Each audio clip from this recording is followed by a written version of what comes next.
Sir ഇതുവരെ sir channel ചർച്ചകളിലൊക്കെ പങ്കെടുക്കുമ്പോൾ അക്കാഡമിക്കായിട്ടുള്ള ചർച്ചകളാണ് സാറ് പൊതുവെ പങ്കെടുക്കാറുള്ളത്. പ്രത്യേകിച്ച് കേരളത്തിൻ്റെ ചരിത്രം, പാരമ്പര്യം, വാസ്തു, ശില്പം ഇതൊക്കെയായിട്ട് ബന്ധപ്പെട്ട കാര്യങ്ങളാണ്. ക്ഷേത്രങ്ങളെക്കുറിച്ച് സാറിന് ആധികാരികമായിട്ട് പറയാൻ അറിയുന്ന ആളാണ്. അപ്പോൾ കേരള സമൂഹത്തെക്കുറിച്ചും ഇവിടുത്തെ ചരിത്രത്തെക്കുറിച്ചും പാരമ്പര്യത്തെക്കുറിച്ചും അങ്ങേക്കറിയാം. ഈ ഇൻ്റർവ്യൂ അങ്ങേക്ക് എത്രമാത്രം കംഫർട്ടബിളായിട്ടിരിക്കുമെന്ന് എനിക്ക് അറിഞ്ഞുകൂടെ. എങ്കിലും ഞാൻ ചോദിക്കാൻ ഉദ്ദേശിക്കുന്നത്, നമ്മളൊക്കെ ഒരു ജനാധിപത്യ രാജ്യത്തെ പൗരന്മാരാണല്ലോ. 2024 നിയമസഭാ തെരഞ്ഞെടുപ്പ് വരികയാണ്. ഈ തെരഞ്ഞെടുപ്പിനെ ആളുകൾ പലതരത്തിൽ വ്യാഖ്യാനിക്കുന്നുണ്ട്. അപ്പം എന്നെപ്പോലുള്ള രാഷ്ട്രീയ നിരീക്ഷകർ നമ്മൾ നിരീക്ഷണം നടത്തുമ്പോൾ പലപ്പോഴും അത് സബ്ജക്റ്റീവ് ആവും, വ്യക്തിനിഷ്ഠമാവും. അത് കാരണം വെച്ചാൽ ചില കാര്യങ്ങളെ എതിർക്കും, ചില കാര്യങ്ങളെ അനുകൂലിക്കും. അപ്പോൾ ആളുകൾ വിചാരിക്കും നമുക്ക് വ്യക്തമായ രാഷ്ട്രീയത്തിൻ്റെ ഭാഗമായിട്ടാണ് അത് പറയുന്നത് ധരിക്കാം. അത് തെറ്റാണെന്നൊന്നും പറയുന്നില്ല. പക്ഷേ അങ്ങൊരു അക്കാഡമിഷ്യനാണ്, പുസ്തകം എഴുതുന്നതിലും വായിക്കുന്നതിലും താല്പര്യമുള്ള ആളാണ്. പിന്നെ ദീർഘകാലം കോളേജ് അധ്യാപകനായിരുന്നു. അതുപോലെ തന്നെ ആർക്കിയോളജി ഡിപ്പാർട്ട്മെൻറ്റിൽ ജോലി ചെയ്തു, വൈലോപ്പള്ളി സംസ്കൃതി ഭവനിൽ ജോലി ചെയ്തു, സംസ്ഥാന സാക്ഷരതാ മിഷനിൽ അങ്ങ് ഡയറക്ടറായിരുന്നു. അങ്ങയോടൊപ്പം വർക്ക് ചെയ്യാൻ ഭാഗ്യം എനിക്ക് കിട്ടിയിട്ടുണ്ട്. അപ്പോൾ സാറിനോട് വളരെ വ്യത്യസ്തമായ ഇൻ്റർവ്യൂ ആണ് ഞാൻ ഈ കാണുന്നത്. കാരണം കേരളത്തിലെ അക്കാഡമീഷ്യൻസ് നിഷ്പക്ഷമായി കേരള സമൂഹത്തെ കാണുന്ന, കേരളത്തിൻ്റെ വികസനം ആഗ്രഹിക്കുന്ന ആളുകൾക്ക് അവർക്ക് പ്രത്യേകിച്ച് രാഷ്ട്രീയമൊന്നുമില്ല. അങ്ങേക്ക് ഇക്കാര്യത്തിൽ വലിയ രാഷ്ട്രീയമുള്ളതായിട്ട് വളരെ അടുത്ത ബന്ധമുള്ള എനിക്ക് തോന്നിയിട്ടില്ല. എല്ലാവരെക്കുറിച്ചും നല്ലത് പറയും, ആരെക്കുറിച്ചും കാര്യമായിട്ട് മോശമൊന്നും പറയാറില്ല. ചെറിയ ചെറിയ വിമർശനങ്ങളെ പറയാറുള്ളൂ. 2024 ഈ തെരഞ്ഞെടുപ്പ് കേരള രാഷ്ട്രീയ ചരിത്രത്തിലെ ഒരു വഴിത്തിരിവാണ് എന്ന കാര്യത്തിൽ സംശയമില്ല. അങ്ങ് ഈ 24 തെരഞ്ഞെടുപ്പിനെ എങ്ങനെയാണ് വിലയിരുത്തുന്നത്? അതായത് ഒരു ഭാഗത്ത് UDF, മറുഭാഗത്ത് LDF, BJP മൂന്നാമത്തെ ഒരു ശക്തിയായി രംഗപ്രവേശം ചെയ്തിരിക്കുകയാണ്. ഈ തെരഞ്ഞെടുപ്പിനെ കുറിച്ച് അങ്ങയുടെ ഒരു നിരീക്ഷണം എന്താണ്? ഈ 2026 വരാൻ പോകുന്ന കേരളത്തിലെ ഈ തിരഞ്ഞെടുപ്പിനെ വളരെ താല്പര്യത്തോടെയാണ് ഇവിടുത്തെ മറ്റേതൊരു പൗരനെ പോലെ ഞാനും ശ്രദ്ധിക്കുന്നത്. കാരണം ഇത് നമ്മൾ ജീവിക്കുമ്പോൾ, നമ്മൾ ശ്വസിക്കുമ്പോൾ, നമ്മൾ ആഹാരം കഴിക്കുമ്പോൾ, നമ്മൾ ജീവിക്കുമ്പോൾ എല്ലാം തന്നെ ഭരണകൂടവുമായിട്ട് ഒരു തരത്തിലല്ലെങ്കിൽ മറ്റൊരു തരത്തിൽ നമ്മൾ ബന്ധപ്പെടുന്നുണ്ട്. അല്ലെങ്കിൽ ഭരണകൂടത്തെ പാടെ വിസ്മരിച്ചുകൊണ്ട് ഒരു ജീവിതം ഈ ജനാധിപത്യ ക്രമം പിന്തുടരുന്ന കാലഘട്ടത്തിൽ നമുക്ക് സാധിക്കുകയില്ല. അതുകൊണ്ട് തന്നെ ഈ വരാൻ പോകുന്ന തിരഞ്ഞെടുപ്പ് വളരെ പ്രധാനമായിട്ടാണ് കാണുന്നത്. ഞാൻ ആദ്യമേ പറയട്ടെ, വ്യക്തിപരമായി ഞാൻ ഇപ്പോൾ തുടർച്ചയായി 2 ടേമിൽ അധികാരത്തിലിരുന്ന പാർട്ടിക്ക് മൂന്നാമതൊരു ടേം കൂടി അധികാരത്തിൽ അവരുണ്ടാവരുത് എന്നാഗ്രഹിക്കുന്ന ആളാണ്. കാരണം എന്താണെന്ന് പറഞ്ഞാൽ, കേരളത്തിൻ്റെ ഒരു വലിയ സവിശേഷത ഈ മുന്നണികൾ മാറി മാറി വരുന്നു എന്നുള്ളത് തന്നെയായിരുന്നു.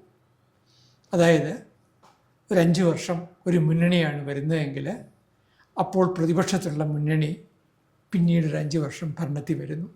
അത് കഴിഞ്ഞ് അവരെ താഴെ ഇറക്കിക്കൊണ്ട് നേരത്തെ ഭരണപക്ഷമാവുകയും അപ്പോൾ പ്രതിപക്ഷമായി പ്രവർത്തിക്കുകയും ചെയ്യുന്ന മുന്നണി അധികാരത്തിൽ വരികയാണ്.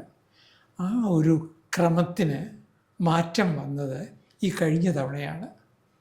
തുടർച്ചയായിട്ട് 2ാം തവണയും നിലവിൽ ഭരിച്ചുകൊണ്ടിരുന്ന ആ മുന്നണി തന്നെ അധികാരത്തിൽ വന്നു.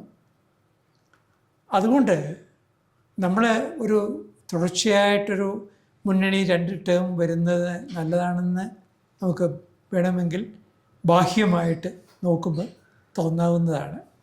പക്ഷെ അതല്ല സംഭവിച്ചത്. പാർട്ടിക്കകത്തുള്ള ചോദ്യങ്ങൾ ചോദിക്കാൻ തൻ്റെ ഉള്ള ആളുകളെ പോലും അടിച്ചിരുത്തിക്കൊണ്ടുള്ള ഒരു ഭരണമാണ് ഈ 2ാം പിണറായി സർക്കാരിൻ്റെ കാലത്ത് ഉണ്ടായത്.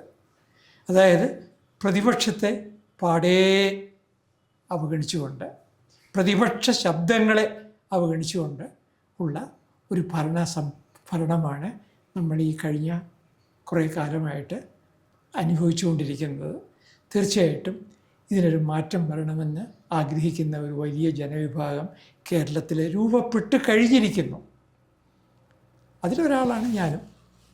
ഇപ്പം ഞാൻ പറഞ്ഞു വരുന്നത്, ഒരു ഭരണമാറ്റം ഉണ്ടാകുമെന്ന് തന്നെയാണ് എൻ്റെ പ്രതീക്ഷ. സാർ പറഞ്ഞ വളരെ ശരിയാണ്. കാരണം ആൻറ്റി ഇൻകംബൻസി, അതായത് ഭരണവിരുദ്ധ വികാരം കേരളത്തിൽ വളരെ ശക്തമാണ്. ഇനിയും പത്രത്തിൽ പരസ്യം കൊടുത്തുകൊണ്ടോ ഹോർഡിങ്സ് വെച്ചുകൊണ്ടോ ഒന്നും പരിഹരിക്കാൻ കഴിയുന്ന ഒരു പ്രശ്നവുമല്ലത്. ഇവിടെ പ്രശ്നം സാർ പറഞ്ഞതുപോലെ മാറി മാറി UDF, LDF ആണ് ഭരിച്ചുകൊണ്ടിരുന്നത്. ഇപ്പോൾ ചിത്രം മാറുകയാണ്.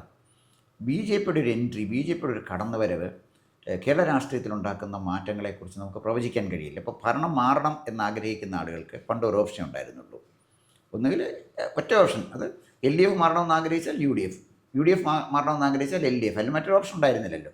ഇപ്പോൾ ഭരിക്കുന്ന ഒരു ഗവൺമെൻറ്റിനെ മാറ്റണമെന്ന് ആഗ്രഹിക്കുന്ന ആളുകളുടെ മുന്നിൽ രണ്ട് ഓപ്ഷൻ ഉണ്ട്. ബി ജെ പി ഉണ്ട്. ബി ജെ പി ആളുകൾ ഗൗരവമായിട്ട് എടുക്കാതിരുന്നത് ബി ജെ പിയുടെ സ്വാധീനക്കുറവുകൊണ്ടല്ല, മറിച്ച് ഭരണവിരുദ്ധ വികാരത്തിൻ്റെ ഭാഗമായി ബി ജെ പിക്ക് വോട്ട് ചെയ്താൽ വീണ്ടും വിരുദ്ധ തരംഗങ്ങൾ സൃഷ്ടിച്ച ആളുകൾ തന്നെ അധികാരത്തിലെത്തുമോ എന്ന ആശങ്കയാണ് ബി ജെ പിക്ക് വോട്ട് ചെയ്യുന്നതിന് തടഞ്ഞു നിർത്തിയിരുന്നത്. പക്ഷേ ട്രിവാൻഡ്രം കോർപ്പറേഷനിലെ തെരഞ്ഞെടുപ്പ് ചിത്രം ഒന്ന് മാറ്റിമറിച്ചു. ട്രിവാൻഡ്രം കോർപ്പറേഷന് അത് തിരുവനന്തപുരത്തെ ഒരു ചെറിയ തെരഞ്ഞെടുപ്പായിട്ട് ഞാൻ കാണുന്നില്ല. അത് വലിയൊരു സന്ദേശമാണ് ജനങ്ങൾക്ക് കൊടുത്തത്. ബി ജെ പിക്ക് വോട്ട് ചെയ്താൽ അവർക്ക് അധികാരത്തിലെത്താൻ കഴിയും. അതാണ് ഉണ്ടായ ഒരു ചേഞ്ച്.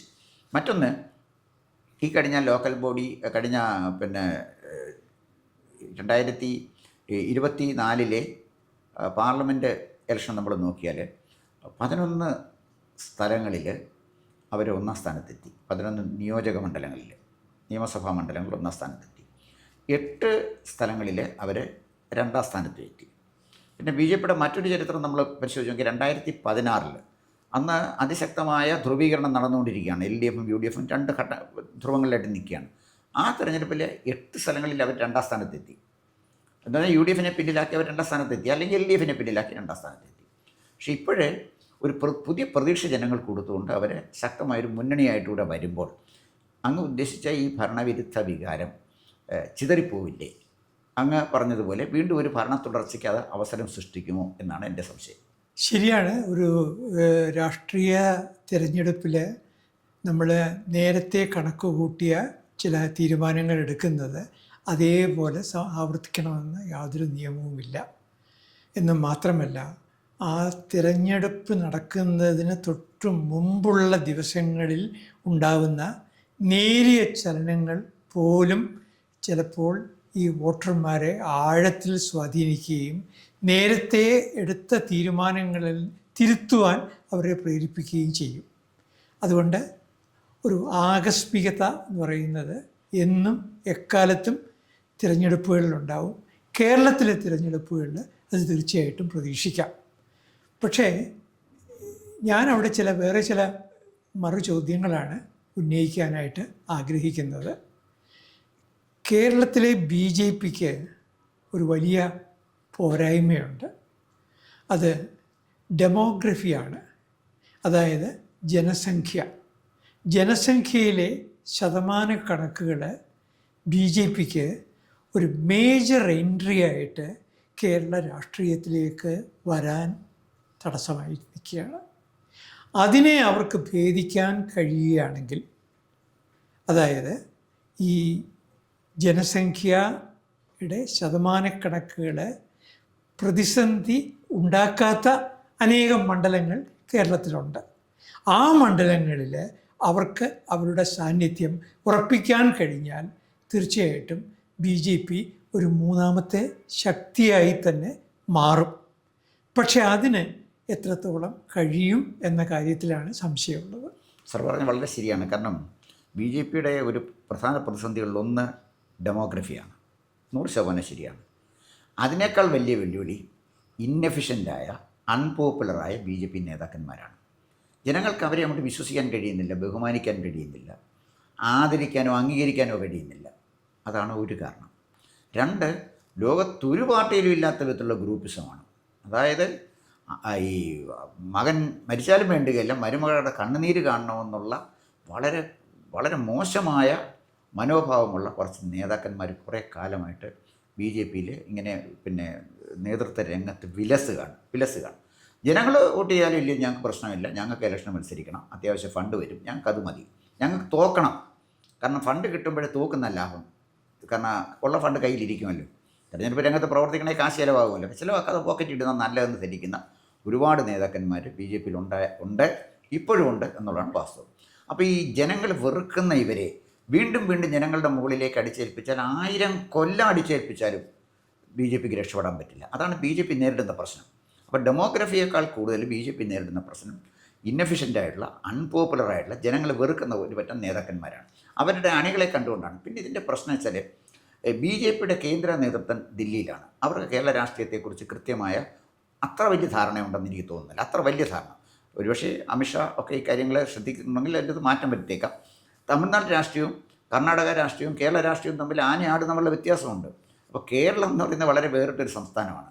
ആ കേരളത്തിൻ്റെ രാഷ്ട്രീയം കണ്ടുപിടിച്ച് അതനുസരിച്ച് നീങ്ങാൻ നേതൃത്വത്തിന് കഴിയുന്നില്ല എന്നുള്ളൊരു വാസ്തവമാണ്. പക്ഷേ അതൊക്കെ അവിടെ നിൽക്കുമ്പോഴും ഞാൻ മറ്റൊരു കാര്യം അങ്ങോട്ട് ചോദിക്കുന്നത്, ഈ ഡെമോക്രഫി നിൽക്കട്ടെ, ഇന്നഫിഷ്യൻ്റ് ലീഡേഴ്സ് അവിടെ നിൽക്കട്ടെ, ഇങ്ങനെയൊക്കെ ആണെങ്കിലും BJPക്ക് 2016 തെരഞ്ഞെടുപ്പ്, ഞാൻ സാറിൻ്റെ ചോദിച്ച ചോദ്യം അതാണ്. 8 മണ്ഡലങ്ങളിൽ 2ാം സ്ഥാനത്ത് എത്തിയല്ലോ. അവർക്ക് 1ാം സ്ഥാനത്ത് നല്ല സ്ഥാനാർത്ഥികളെ കൊടുത്താൽ എത്താൻ കഴിയുമെന്നുള്ളതിൻ്റെ ഒരു ഉദാഹരണമാണ്. ഇതേ ഡെമോഗ്രഫി നിലനിൽക്കുമ്പോഴാണ് 11 മണ്ഡലങ്ങളിലെ ഭൂരിപക്ഷം ആളുകൾ താമര ചിഹ്നത്തിൽ വോട്ട് ചെയ്തില്ലേ. 8 മണ്ഡലത്തിലെ ആളുകൾ താമര ചിഹ്നത്തിൽ വോട്ട് ചെയ്തില്ലേ. അങ്ങനെ 19 മണ്ഡലങ്ങളിൽ ഓൾറെഡി 1ാം സ്ഥാനത്തോ 2ാം സ്ഥാനത്തോ BJP ഉണ്ട്. ഡെമോഗ്രഫി ഇങ്ങനെ നിൽക്കുമ്പോൾ അത് ഈ ലീഡർഷിപ്പിനെ കുറിച്ച് വലിയ മതിപ്പില്ലാത്ത ഒരു സമൂഹമാണ് അത്രയും വോട്ട് ചെയ്തത്. കാരണം ആൻറ്റി ഇൻകംബൻസി ഒരു ഭാഗത്ത്, അതായത് ഭരണവിരുദ്ധ വികാരം, അതുപോലൊരു ആൻറ്റി ഇൻകംബൻസി കോൺഗ്രസിനോടുണ്ട്. രാഹുൽ ഗാന്ധി നയിക്കുന്ന കോൺഗ്രസിനെ എങ്ങനെയാണ് സാറേ ഈ രാജ്യത്തെ സ്നേഹിക്കുന്നവർ ഇഷ്ടപ്പെടുന്നത് എന്ന് ഞാൻ ചോദിക്കുമ്പോൾ ചിലപ്പോൾ സാറിന് ചോദിക്കും, ഞാൻ ഒരു സബ്ജക്റ്റീവായിട്ടുള്ള ഒരു ചോദ്യം, എൻ്റെ വ്യക്തിനിഷ്ഠമായൊരു ചോദ്യമല്ലേ എന്ന് ചോദിച്ചാൽ തെറ്റ് ഞാൻ പറയുകയില്ല. അതും ഒരു പ്രശ്നമാണ്. ഇപ്പം ഇവിടെ ഒന്ന് ചോദിക്കാനുള്ള, ഇപ്പം UDFന് വോട്ട് ചെയ്യണം എന്ന ആളുകൾ വിചാരിക്കുക. BJPയുടെ വോട്ടിൻ്റെ തടസ്സം നമ്മൾ പറഞ്ഞു. UDFന് വോട്ട് ചെയ്യണമെന്ന് വിചാരിക്കുമ്പോൾ ഉണ്ടാകുന്ന വലിയൊരു പ്രശ്നം, പണ്ട് UDFിനുണ്ടായിരുന്ന ലീഗേ ഉള്ളൂ. ഇപ്പോൾ ജമാഅത്തെ ഇസ്ലാമിയുടെ വെൽഫെയർ പാർട്ടിയും കൂടെ അതിലേക്ക് വന്നു കഴിഞ്ഞു. KM ഷാജി ഗൾഫിൽ പോയി നടത്തിയ ഒരു പ്രസംഗത്തിൽ അദ്ദേഹം തന്നെ പറയുന്നു, മതമാണ് പ്രശ്നം, മതത്തിൻ്റെ പേരിലല്ലേ ലീഗ് ഉള്ളത്. അവർ മത തീവ്രവാദമുള്ള ആളുകളല്ല, തീവ്രവാദം തടയുന്നതിൽ ലീഗ് വലിയ പങ്ക് വഹിച്ചിട്ടുണ്ട്. അതൊക്കെ ഞാൻ അംഗീകരിക്കുന്നു. പക്ഷേ അപ്പുറത്ത് UDFന് വോട്ട് ചെയ്യണമെന്ന് നമ്മൾ വിചാരിക്കുമ്പോഴും ഭരണ തുടർച്ച കൊടുക്കാൻ പാടില്ല എന്ന് നമ്മൾ വിചാരിക്കുമ്പോഴും UDF വന്നാലുള്ള അപകടം, ഈ ലീഗിൻ്റെ കൂടെ വന്ന ലീഗിനെ നമുക്ക് സഹിക്കാം, ജമാഅത്തെ ഇസ്ലാമിയും കൂടെ വന്നു കഴിയുമ്പോൾ എന്തായിരിക്കും ഭരണം എന്നുള്ളൊരു ആശങ്ക ജനങ്ങളിലുണ്ട്. കഴിഞ്ഞ ദിവസം മഞ്ഞളാംകുഴി അലി പറഞ്ഞു, 7 മന്ത്രിസ്ഥാനം ഞങ്ങൾക്ക് അവകാശപ്പെട്ടതാണ്, ലീഗിന് അവകാശപ്പെട്ടത്. അപ്പോൾ സന്ദേശം വളരെ ക്ലിയറാണ്. അപ്പോൾ മുസ്ലിം ലീഗിൻ്റെ നിയന്ത്രണത്തിലുള്ളൊരു ഭരണം വീണ്ടും കേരളത്തിൽ വരുന്നതിനെ എത്ര പേര് അനുകൂലിക്കും എന്നൊരു പ്രശ്നമുണ്ട്. അപ്പം അതാണ് ഞാൻ പറഞ്ഞത്, സങ്കീർണമാണ് കാര്യം. ഒന്ന്, ഭരണവിരുദ്ധ വികാരം ഒരു ഭാഗത്ത്, BJPയുടെ അങ്ങോട്ട് വിശ്വസിക്കാൻ കഴിയാത്ത വിധത്തിൽ പല കാരണങ്ങൾ, ഡെമോഗ്രഫി BJPക്ക് എതിരായിട്ട് നിൽക്കുന്നു, ഇന്നഫിഷ്യൻ്റ് ലീഡേഴ്സ് BJPയിലുണ്ട്, അവർക്കെതിരായിട്ട് അവർ ഒരു ഘടകമാണ്. പിന്നെ അവർ സ്വതന്ത്ര സ്ഥാനാർത്ഥികളെ കൊണ്ടുവന്നാൽ അത് പരിഹരിക്കാവുന്ന കാര്യമേ ഉള്ളൂ. പിന്നെ മൂന്നാമത്, UDFന് വോട്ട് ചെയ്യാനുള്ളൊരു തടസ്സം ഈ മുസ്ലിം ലീഗിൻ്റെയും ജമാഅത്തെ ഇസ്ലാമിയുടെയും ഒക്കെ ആധിപത്യം ഉണ്ടാകുമോ എന്ന ഭയമാണ്. ഈ ഒരു സ്ഥിതിയിൽ ഇതൊരു ശരിക്കും ഒരു അനാർക്കിയാണ്, ഇതിനകത്ത് ഒരു പൊളിറ്റിക്കൽ അനാർക്കിയാണ്. ഈ സിറ്റുവേഷനിൽ എങ്ങനെയായിരിക്കും ജനങ്ങൾ പ്രതികരിക്കുന്നത് അങ്ങയുടെ കാഴ്ചപ്പാടിൽ എന്നാണ് ഞാൻ ചോദിച്ചത്. ഈ ജനങ്ങൾ ഈ രാഷ്ട്രീയ തത്വശാസ്ത്രങ്ങളെ പഠിച്ച് വ്യാഖ്യാനിച്ചിട്ട് അല്ല പോളിംഗ് ബൂത്തിലേക്ക് പോകുന്നത്. രാഷ്ട്രീയ തത്വശാസ്ത്രങ്ങൾ പഠിക്കുകയും അതിനെ വിലയിരുത്തുകയും ചെയ്ത് വോട്ട് ചെയ്യുന്ന ഒരു ബുദ്ധിജീവി വർഗം എന്ന് പറയുന്നത് ഈ ജനം എന്ന് പറയുന്നതിലെ ന്യൂനപക്ഷമാണ്. BJP എന്ന് പറയുന്ന രാഷ്ട്രീയ പാർട്ടിയെ കേരളത്തിലെ ഒരു അംഗീകൃത രാഷ്ട്രീയ പാർട്ടിയായിട്ട് ജനങ്ങൾ സ്വീകരിച്ചത് സത്യം പറഞ്ഞാൽ ഒരു നേതാവിനെ കണ്ടിട്ടാണ്. KG മാരാർ എന്ന് പറയുന്ന ഒരു നേതാവ്. ആളിന് പൊക്കമൊക്കെ കുറവാണ്, ഒരു മലയാള അധ്യാപകനാണ്, പ്രൈമറി സ്കൂളിലെ അധ്യാപകനാണ്, സരസമായിട്ട് സംസാരിക്കും. പക്ഷേ ആ വ്യക്തിയുടെ ത്യാഗവും ആത്മാർത്ഥതയും അദ്ദേഹത്തിൻ്റെ സാഹസികമായ രാഷ്ട്രീയ പ്രവർത്തനവുമാണ് മലബാറിലെങ്കിലും ഈ BJP എന്ന് പറയുന്ന രാഷ്ട്രീയ പാർട്ടിക്ക് ഒരു അടിത്തറ ഉണ്ടാക്കിയത്. തീർച്ചയായിട്ടും രാഷ്ട്രീയ സ്വയം സേവക് സംഘം എന്ന് പറയുന്ന ആ സംഘടനയുടെ മുഴുവൻ സമയ പ്രവർത്തകന്മാരുടെ സപ്പോർട്ട് ഉണ്ടായിരുന്നു. എങ്കിലും അവർ കാണിച്ചു വെച്ച ഒരു പൊതുരംഗത്ത് പ്രദർശിപ്പിച്ച മുഖം എന്ന് പറയുന്നത് മാരാരുടേതായിരുന്നു. അന്ന് O രാജഗോപാൽ എന്ന് പറയുന്ന വളരെ ഒരു കറകളഞ്ഞ അല്ലെങ്കിൽ അഴിമതി ലേശം ആരോപിക്കപ്പെട്ടിട്ടില്ലാത്ത ഒരു രാഷ്ട്രീയ നേതാവ് ഉണ്ടായിരുന്നുവെങ്കിലും ജനസമ്മതി കുറവായിരുന്നു O രാജഗോപാലിന്. നേരെ മറിച്ച് KG മാരാർക്കായിരുന്നു കൂടുതൽ ജനസമ്മതി ഉണ്ടായിരുന്നത്. അതുപോലെയുള്ള ആ KG മാരാരുടെ തലത്തിലുള്ള ഒരു നേതാവിനെ പിന്നീട് ഈ BJPക്ക് അവതരിപ്പിക്കാൻ സാധിച്ചില്ല. കുമ്മനം രാജശേഖരനെ അവർ അവതരിപ്പിക്കാൻ ശ്രമിച്ചു. നമുക്കൊക്കെ അറിയാം, കുമ്മനം രാജശേഖരൻ എന്ന് പറയുന്ന വ്യക്തിക്കും ഇതുപോലെ അഴിമതി ആരോപണങ്ങൾ ഒന്നും തന്നെ അദ്ദേഹത്തിൻ്റെ പേരിൽ ഉണ്ടായിട്ടില്ല. ഒരുപക്ഷെ അധികാരങ്ങളിൽ നിന്നൊക്കെ അകന്നു നിൽക്കുന്ന ഒരാളായിട്ട് അദ്ദേഹത്തെ ആളുകൾ കണ്ടിരുന്നു. മിസോറാം എന്ന് പറയുന്ന സംസ്ഥാനത്തെ ഗവർണറായിട്ട് പോയെങ്കിലും അദ്ദേഹം വളരെ വേഗം തന്നെ അത് അവസാനിപ്പിച്ചു. ഇലക്ഷനിൽ നിന്നു തോറ്റു, നിരന്തരമായി തോറ്റുകൊണ്ടിരിക്കുന്നു. അപ്പോൾ ആണെങ്കിൽ പോലും ഈ KG മാരാരും കുമ്മനം രാജശേഖരനുമായിട്ട് താരതമ്യപ്പെടുത്തുമ്പോൾ മാരാർക്കൊപ്പം സ്വീകാര്യതയുള്ള ഒരു നേതാവായിരുന്നില്ല കുമ്മനം രാജശേഖരൻ എന്ന് കാണേണ്ടി വരും. വളരെ പ്രതീക്ഷയുണ്ടാക്കിയ ഒരു നേതാവായിരുന്നു സുരേന്ദ്രൻ. അതുപോലെ തന്നെ വളരെ ഒരു മുൻനിരയിലേക്ക് വരുമെന്ന് വിചാരിച്ച ഒരു നേതാവായിരുന്നു ഈ BJPയിലെ മുരളീധരൻ. ഇവരാരും തന്നെ ആളുകളുടെ പ്രതീക്ഷയ്ക്ക് ഒപ്പം ഉയർന്നില്ല എന്നതാണ് സത്യം. ഇപ്പുറത്ത് ഈ ജമായത്തെ ഇസ്ലാമിയെ പറ്റിയുള്ള ഭയം ഉള്ളപ്പോൾ പോലും ഞാൻ ഒരു കാര്യം തുറന്നു പറയാം. ബംഗ്ലാദേശിലെ ജമായത്തെ ഇസ്ലാമി എന്താണ് ചെയ്തതെന്ന് തിരിച്ചറിയാവുന്നവരാണ് മലയാളികൾ. ജമ്മു ആൻഡ് കാശ്മീരിലെ ജമായത്തെ ഇസ്ലാമി എന്താണ് ചെയ്തുകൊണ്ടിരിക്കുന്നതെന്ന് അറിയാവുന്നവരാണ് മലയാളികൾ.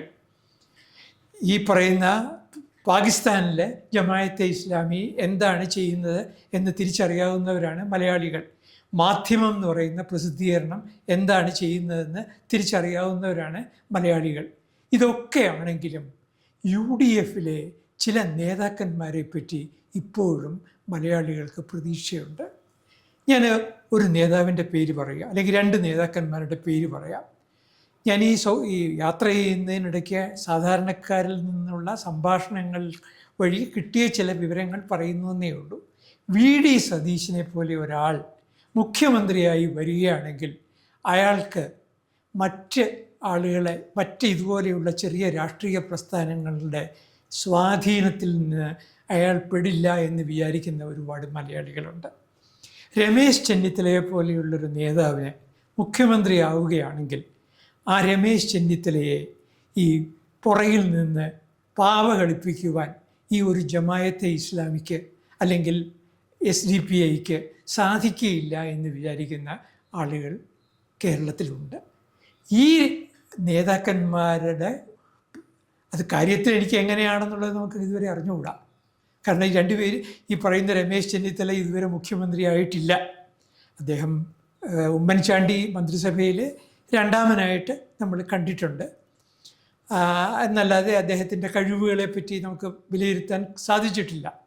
പക്ഷേ ഈ 2 ആളുകളെ പറ്റിയുള്ള പ്രതീക്ഷകൾ UDFിന് അനുകൂലമാകുമെന്നാണ് ഞാൻ പ്രതീക്ഷിക്കുന്നത്. സാറേ, വളരെ കൃത്യമായ ഒരു മറുപടിയാണ് പറഞ്ഞത്. വളരെ സത്യമാണ്. അതായത് കേരളത്തിലെ ജനങ്ങൾ രാഷ്ട്രീയ പ്രത്യയശാസ്ത്രമൊന്നും നോക്കിയല്ല, രാഹുൽ ഗാന്ധിയോ നെഹ്റു കുടുംബത്തിനെയോ കണ്ടുകൊണ്ടല്ല, മറിച്ച് ചില നേതാക്കന്മാർ, ജനങ്ങളിൽ പ്രതീക്ഷ ഉണ്ടാക്കിയ ചില നേതാക്കന്മാർ, ഉണ്ടാക്കിക്കൊണ്ടിരിക്കുന്ന ചില നേതാക്കന്മാർ തീർച്ചയായിട്ടും കോൺഗ്രസിനുണ്ട്. അതുപോലെ തന്നെ കോൺഗ്രസിൻ്റെ മറ്റൊരു പ്രത്യേകത സാർ പറഞ്ഞതിനോട് ഞാൻ യോജിക്കുകയാണ്. ഏത് നിയോജക മണ്ഡലത്തിലും സ്ഥാനാർത്ഥിയാകാൻ പറ്റുന്ന 2, 3, 4 പേര് കോൺഗ്രസിനകത്തുണ്ട്. അവർ ജനങ്ങളുമായിട്ട് നല്ല സൗമനസ്യത്തിൽ പെരുമാറുന്ന ആളുകളാണ്. പൊതുവേ കോൺഗ്രസ് ലീഡേഴ്സിനെ കുറിച്ചുള്ള എൻ്റെ ഒരു മതിപ്പ്, മാന്യമായിട്ട് അവർ പെരുമാറും. അഹങ്കാരമുള്ളവരുണ്ട്, നല്ല ഞാൻ പറഞ്ഞു, അഹങ്കാരവും തലക്കനവും പുച്ഛത്തോടെ ജനങ്ങളെ കാണുന്നവരൊക്കെ ഉണ്ട്. അവരൊക്കെ പിന്നെ ചരിത്രത്തിൽ ചവറ്റുപൊട്ടി പോകുന്ന, എതിരാളിയെ ഉന്മൂലനാശം ചെയ്തിട്ട് ഞാൻ ഇരിക്കുകയുള്ളൂ എന്നുള്ളവർ കൊണ്ടുവരും. ഇതിനകത്ത് അത്തരം ആളുകളുണ്ട്. അവരുടെയൊക്കെ പേര് പറഞ്ഞാൽ നമുക്കൊക്കെ അറിയാവുന്ന ഏത് ഹീനകൃത്യത്തിനും എല്ലായിടത്തും ഉണ്ട്. അപ്പം കോൺഗ്രസിലും ഉണ്ട്. പക്ഷേ കോൺഗ്രസിൻ്റെ ഒരു വലിയൊരു ഒരു പ്ലസ് പോയിൻ്റ് കോൺഗ്രസിൻ്റെ ലീഡേഴ്സാണ്. അത് സാർ പറഞ്ഞ 100% ഞാൻ യോജിക്കുകയാണ്. പ്രത്യേകിച്ച് ഇപ്പോൾ രമേശ് ചെന്നിത്തല, രമേശ് ചെന്നിത്തലയുടെ കാര്യം പറഞ്ഞു. അദ്ദേഹം നല്ല ആഭ്യന്തരമന്ത്രിയായിരുന്നു രമേശ് ചെന്നിത്തല.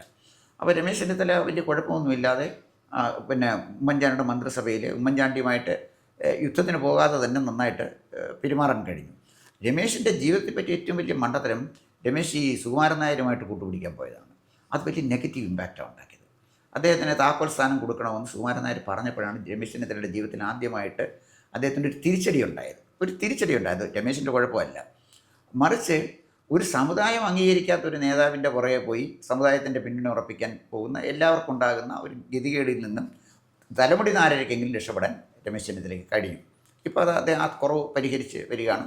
എല്ലാവർക്കും ഇഷ്ടപ്പെടുന്നൊരു നേതാവായിട്ട് സത്യത്തിൻ്റെ രമേശ് ചെന്നിത്തല സെക്യുലർ നേതാവ് തന്നെയാണ്. സുകുമാരനാരുടെ ഈ കമൻറ്റാണ് ഈ കുഴപ്പമുണ്ടാക്കിയത്. എങ്കിലും രമേശ് ചെന്നിത്തല സജീവമായിട്ട് രംഗത്തുണ്ട്. വി ഡി സതീശൻ്റെ കാര്യം സാർ പറഞ്ഞതുപോലെ വി ഡി സതീശൻ്റെ ഒരു ഗ്രാഫ് ഉയരുന്നത് നിലമ്പൂർ ഉപതെരഞ്ഞെടുപ്പിലാണ്. അവിടെ പി വി അൻവറിനെ വേണ്ട എന്ന് അസാധാരണമായ ഇച്ഛാശക്തിയോടുകൂടി വി ഡി സതീശൻ പറഞ്ഞു. അപ്പോൾ വി ഡി സതീശനിലെ ഒരു നല്ല നേതാവിനെ, ഇച്ഛാശക്തിയുള്ളൊരു നേതാവിനെ കാണാനുള്ള അവസരവും വി ഡി സതീശന് തുറന്നു കൊടുത്തിട്ടുണ്ട്. അപ്പോൾ ഇവർ രണ്ടുപേരും രണ്ട് തലത്തിൽ ജനങ്ങളെ സ്വാധീനിച്ചിട്ടുള്ള ആളാണ്. രമേശ് ചെന്നിത്തല സൗമനസ്യമായ പെരുമാറ്റം കൊണ്ട്, ഭരണരംഗത്തെ അദ്ദേഹത്തിൻ്റെ പ്രവർത്തനം കൊണ്ട്, കോൺഗ്രസിനകത്തെ സീനിയർ നേതാവ് എന്നുള്ള നിലയിൽ പ്രവർത്തന പാരമ്പര്യം കൊണ്ട് ഒക്കെ രമേശ് അദ്ദേഹത്തിൻ്റെതായ ഒരു വ്യക്തിമുദ്ര കേരള രാഷ്ട്രീയത്തിൽ പതിപ്പിച്ചിട്ടുണ്ട്. വി ഡി സതീശന് പ്രതിപക്ഷ നേതാവായിട്ട് ഇപ്പോഴും വന്നതാണ്. പ്രതിപക്ഷ നേതാവ് എന്നുള്ള നിലയിൽ വി ഡി സതീശന് ഞാൻ രമേശ് ചെന്നിത്തലയ്ക്ക് കൊടുത്ത മാർക്ക് കൊടുക്കുന്നില്ല. രമേശ് ഫൈറ്റ് ചെയ്തതുപോലെ വി ഡി സതീശൻ ഫൈറ്റ് ചെയ്തിട്ടില്ല. രമേശ് നിയമസഭയ്ക്കകത്തും പുറത്തും ഫൈറ്റ് ചെയ്തു. ഗവൺമെൻറ്റിനെ ശ്വാസം മുട്ടിക്കുന്ന തരത്തിലുള്ള ഒട്ടേറെ കേസുകൾ കോടതിയിൽ കൊടുത്തു. കോടതിയിൽ തന്നെ ഒരു കേസ് കൊടുത്തിട്ട് വളരെ വിവാദമായ ഒരു സ്റ്റേറ്റ്മെൻറ്റ് രമേശ് കൊടുത്തത് ഞാൻ മറക്കുന്നില്ല. അദ്ദേഹം പറഞ്ഞത്, അന്ന് പോയ പേര് പറയുന്നില്ല, കേരളത്തിലെ ചീഫ് ജസ്റ്റിസ് തമിഴ്നാട്ടിൽ നിന്ന് വന്ന ഒരാളാണ്.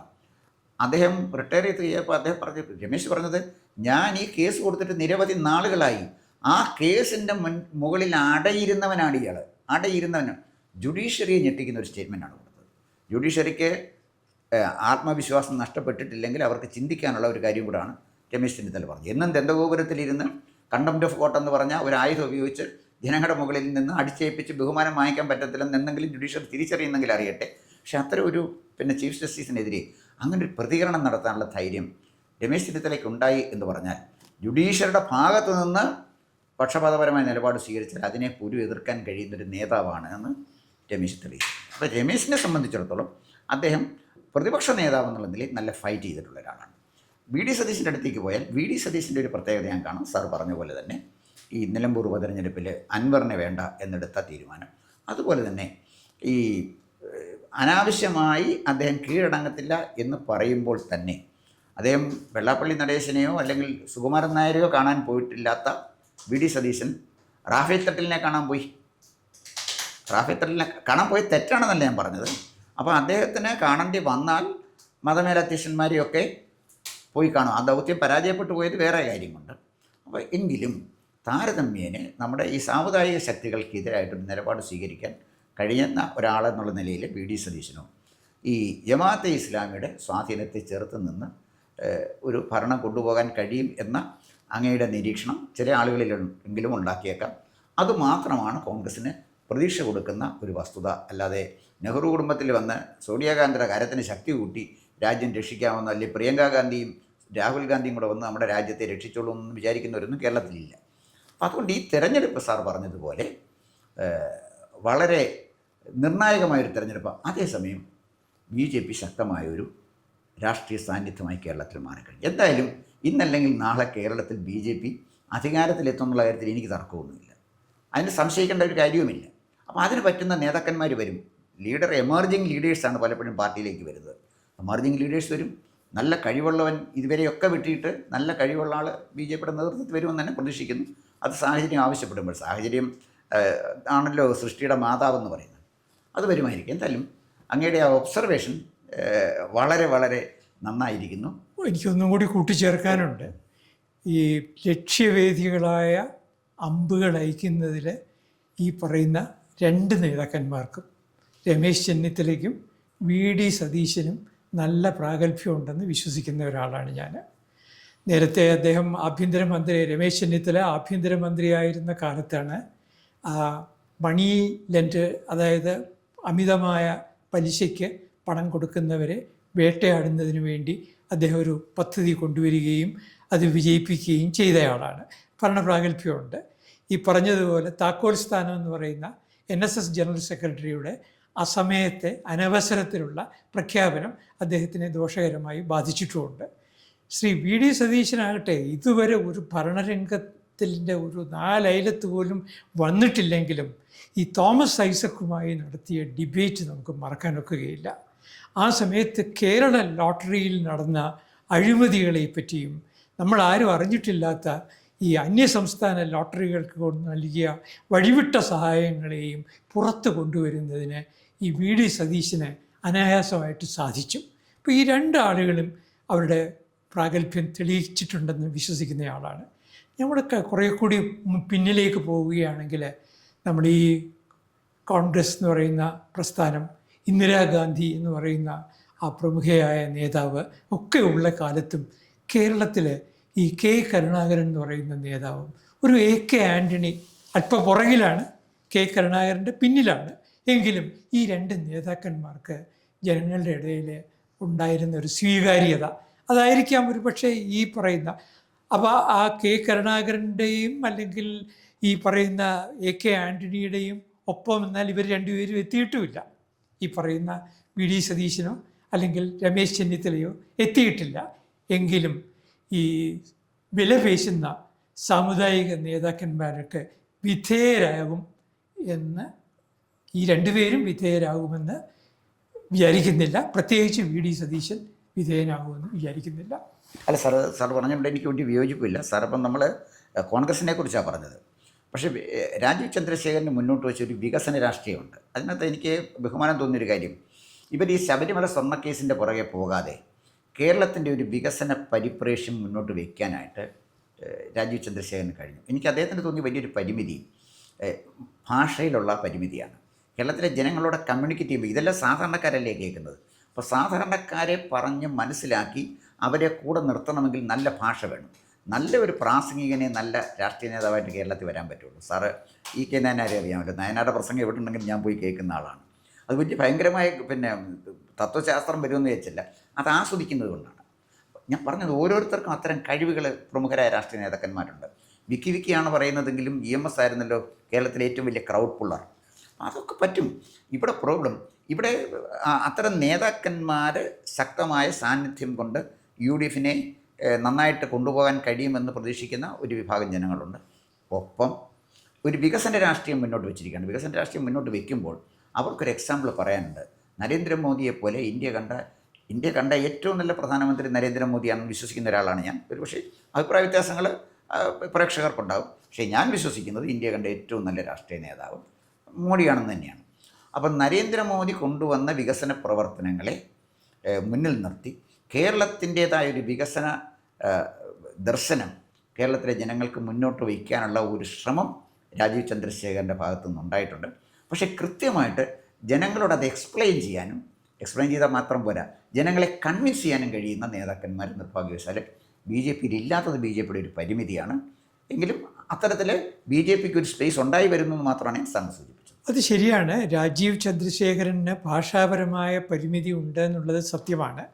പക്ഷെ നമ്മളവിടെ വേറൊരു കാര്യം ഓർക്കേണ്ടത്, ശശി തരൂരിനും മലയാള ഭാഷ കൈകാര്യം ചെയ്യാൻ വലിയ വൈദഗ്ധ്യമൊന്നും ഇല്ലായിരുന്നു ഇവിടെ ആദ്യം സ്ഥാനാർത്ഥിയായിട്ട് നിൽക്കുമ്പോൾ.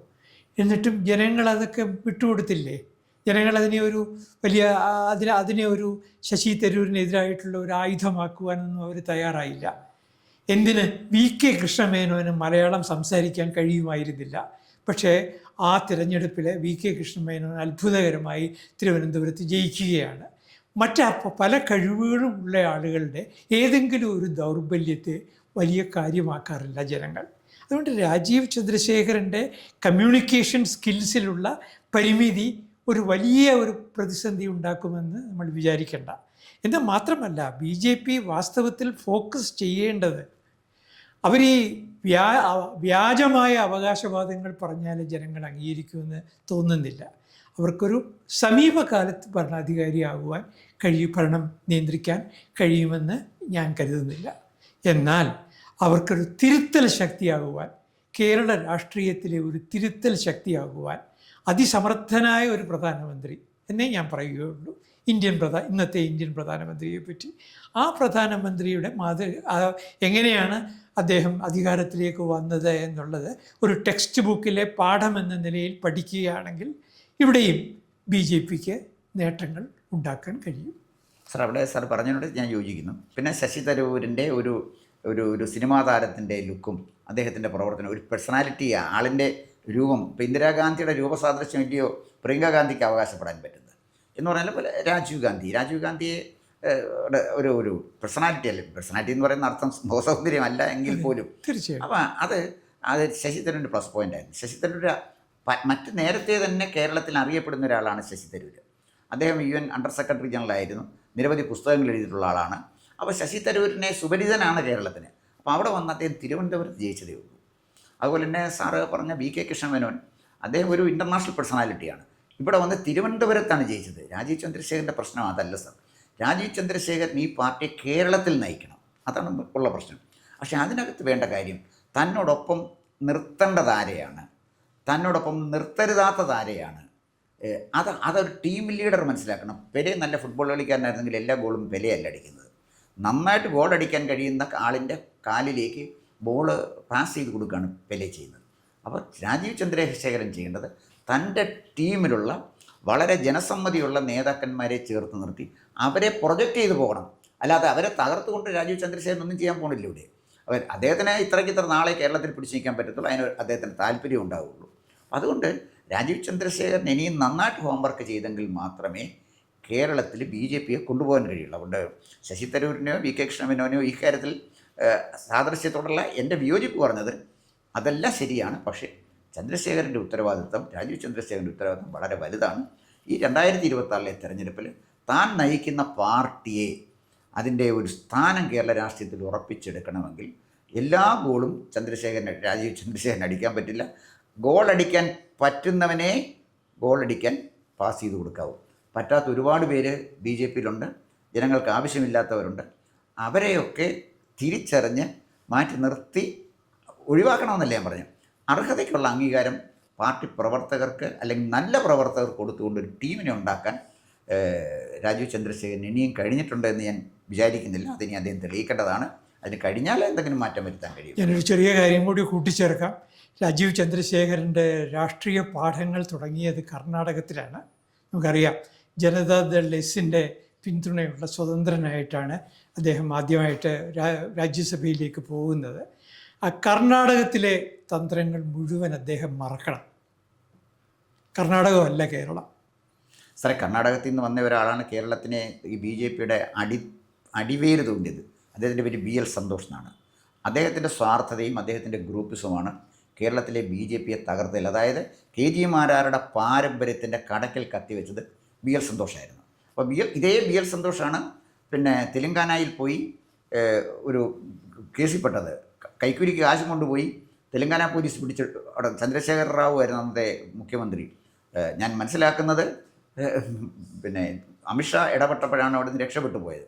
അപ്പോൾ വളരെ ഒട്ടും സുതാര്യമല്ലാത്ത, ഒട്ടും അനുകരണീയമല്ലാത്ത പ്രവർത്തന ചരിത്രമുള്ള ഒരാളായിരുന്നു BL സന്തോഷ്. ഇപ്പോഴും അദ്ദേഹത്തിൻ്റെ സ്വാധീനമുണ്ടെന്ന് തോന്നുന്നു. അദ്ദേഹത്തിൻ്റെ സ്വാധീനത്തിലുള്ള നേതാക്കന്മാർ കേരളത്തിലുണ്ട്. അവരുടെ ഗ്രൂപ്പിനെ സംരക്ഷിക്കാൻ അദ്ദേഹം ശ്രമം നടത്തി. ജനങ്ങൾ തള്ളിക്കളഞ്ഞു. ജനങ്ങൾക്ക് വേറെ ഓപ്ഷൻ ഉണ്ടല്ലോ. അവിടുന്ന് രാജീവ് ചന്ദ്രശേഖരൻ പഠിക്കേണ്ട പാഠം, BL സന്തോഷ് എന്ത് ചെയ്തു അത് രാജീവ് ചന്ദ്രശേഖരൻ ചെയ്യാൻ പാടില്ല. സാറ് പറഞ്ഞ പോലെ കർണാടകമല്ല കേരളം. കേരളം വ്യത്യസ്തമായൊരു സംസ്ഥാനമാണെന്നും തൻ്റെ മുന്നിൽ കടന്നുപോയ മറ്റ് രാഷ്ട്രീയക്കാരെയൊക്കെ നോക്കണം. കരുണാകരൻ തന്നെയല്ലല്ലോ സാറേ കളിച്ചത്. കരുണാകരൻ രമേശ് ചെന്നിത്തലയെ കൊണ്ടുവന്നു, G കാർത്തികേയനെ കൊണ്ടുവന്നു. സാറൊന്ന് ആലോചിച്ച് നോക്കട്ടെ. 12 സുധാകരനെ ഓരോ സെക്ടറിൽ നിന്ന് ആളുകളെ എടുത്ത് നമ്മുടെ AK ആൻ്റണിയോടൊപ്പം AK ആൻ്റണി ഒരു ആദർശ ധീരനായിട്ട് അങ്ങ് നിന്നല്ലേ ഉള്ളൂ.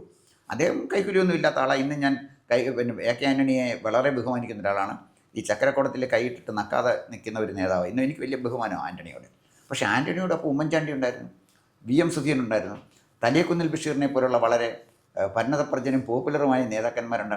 അദ്ദേഹത്തിൻ്റെ ടീമിനെ സാറൊന്ന് എടുത്ത് നോക്കിയിട്ട് നല്ല ടീമല്ലായിരുന്നു. വയലാർ രവി ഉണ്ടായിരുന്നു. ഞാൻ പറഞ്ഞത് അത്തരം ഒരു ടീമിനെ കണ്ട കേരളത്തിലെ ജനങ്ങളുടെ മുന്നിൽ ഇപ്പം ചന്ദ്രശേഖരനോട് നിൽക്കുന്ന ആളിനെ കുറിച്ചൊന്നും ഞാൻ പറയുന്നില്ല. അതുപോലെ എങ്കിലും നിൽക്കത്തക്ക വിധത്തിൽ പോപ്പുലറായ നേതാക്കന്മാരെ, ജനസമ്മതിയുള്ള നേതാക്കന്മാരെ വളർത്തിയെടുക്കാൻ തൻ്റെ പാർട്ടിയിലുണ്ടെങ്കിൽ കഴിയണം. ഇല്ലെങ്കിൽ മറ്റു പാർട്ടിയിൽ നിന്ന് കടമെടുത്തായാലും കഴിയണം, ബംഗാളിൽ ചെയ്തതുപോലെ. അങ്ങനെ വന്നാൽ തീർച്ചയായിട്ടും BJPക്ക് ഒരു സ്പേസ് ഉണ്ടെന്നാണ് എൻ്റെ വിചാരം. തീർച്ചയായിട്ടും. വളരെ വ്യത്യസ്തമായ ഒരു ആംഗിളിൽ സാറുമായിട്ട് രാഷ്ട്രീയം പറഞ്ഞു. എനിക്ക് വലിയ സന്തോഷമുണ്ട്. കാരണം രാഷ്ട്രീയ ചർച്ചകൾ ഞാൻ നിരവധി നടത്തുന്ന ആളാണ്. ഒരു അക്കാഡമിഷ്യൻ കേരള രാഷ്ട്രീയത്തെ എങ്ങനെ കാണുന്നു, നിഷ്പക്ഷമായി കാണുന്നു എന്നുള്ളതിൻ്റെ നല്ല ഉദാഹരണമായിട്ട് അങ്ങുമായിട്ട് നടത്തിയ ചർച്ച ഒരുപാട് പുതിയ ഇൻസൈറ്റുകൾ ഒരു രാഷ്ട്രീയ നിരീക്ഷകൻ എന്നുള്ള നിലയിൽ എനിക്ക് തരാൻ അങ്ങയുടെ അഭിപ്രായങ്ങൾ കഴിഞ്ഞു. നന്ദിയുണ്ട് സാർ. കൂടുതൽ വാർത്തകളും വിശേഷങ്ങളും നേരിട്ട് ലഭിക്കാൻ ജനങ്ങളിൽ നിന്ന് ജനങ്ങളിലേക്ക് ജനഭൂമി ന്യൂസ് സബ്സ്ക്രൈബ് ചെയ്യൂ. ബെൽ ബട്ടൺ അമർത്താനും മറക്കരുത്.